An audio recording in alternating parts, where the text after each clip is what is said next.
Jonathan Lee Riches investigates. What would you do if you were in Bryan Kohberger's shoes?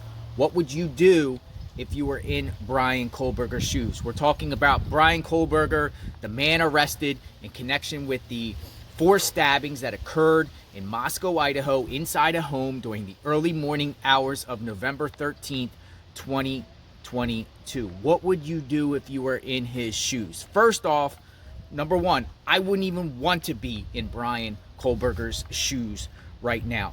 Don't know the size of his feet, but he's in some big trouble.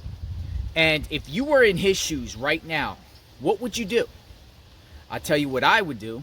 I would confess. That's number one. Confess. Confess to what he did, right? Because trial's not going to be good for him. Trial is not going to be good for him. It's going to drag out. It's going to bring people into the court to testify against him. It's going to put details out there. And, you know, once Bryan Kohberger is found guilty, which I feel that is going to happen, then the entire Idaho state inmate population is going to be waiting for Bryan Kohberger to walk into their prison in his shoes. So who knows what will happen then. So that's number one. Confess. If I was Bryan Kohberger, I would confess. Also, though, if I was Bryan Kohberger at the time in Pennsylvania when Bryan Kohberger got arrested from an out-of-state warrant from Idaho, I would have fought extradition. I would have fought extradition because I was reading up about the extradition laws regarding, you know, being charged in another state with a crime. He could have very well fought it, but eventually he probably most likely would have been brought back, but it would have been a long process. I would have fought it. Who in their right mind, who in their right shoes would just say, hey, I'm going to sign off on extradition and go back to a state that I'm not even from? He's not even from Idaho. He went to school in Washington State University next door, but he has no ties, 0 community ties in Idaho, never lived there ever in his life, and he just signs off to go back to a state where he's facing the death penalty. You know, you look at extradition laws around the world, right? There's a lot of high-profile people, right, that get caught overseas that are wanted in America.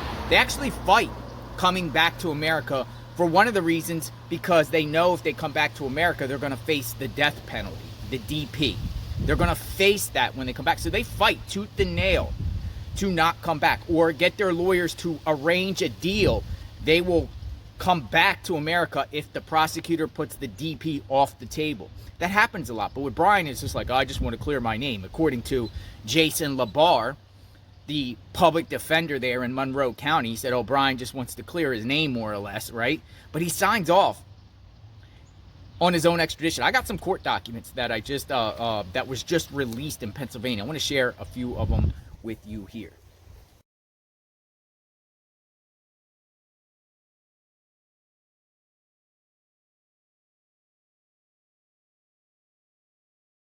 So that was a volunteer. He voluntarily said, I'm going to be extradited back, and they had 10 days to bring him back to Idaho. But that's number two. You know, I would have fought it. I would have fought extradition.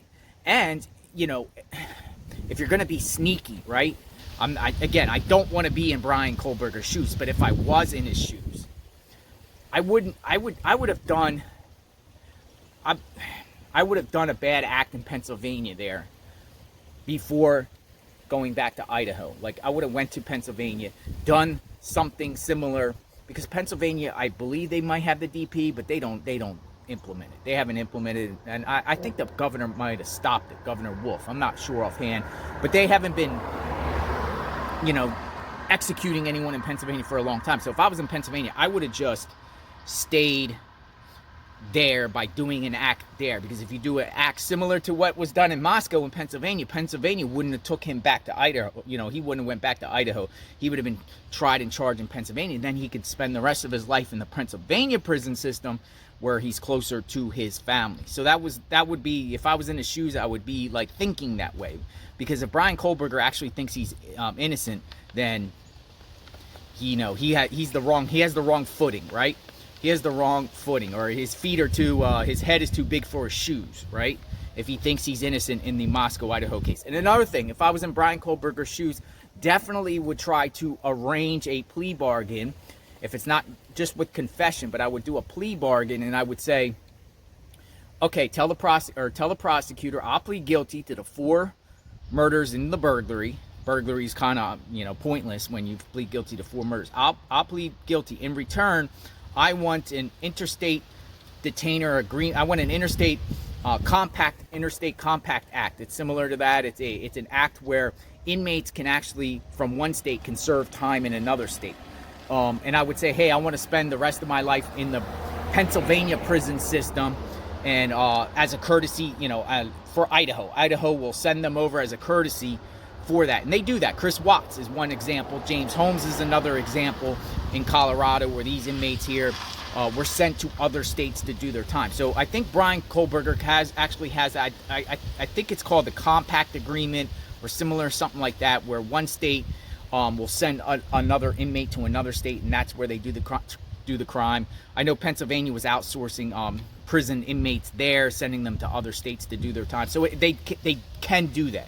And he might be able to do that by saying, hey, I want to do the rest of my life in Pennsylvania, close to my family, so they can come see me off and on, instead of the family either have to relocate to go see him in Idaho, or travel out to Idaho to see him in the jails, or might not even see him at all. His family might not want to see him at all, but if he's from Pennsylvania, maybe somebody there, maybe his sister, it seems like maybe his family does still love him, could see him better. So that would be 3 things I would do if I was in Bryan Kohberger's shoes, right?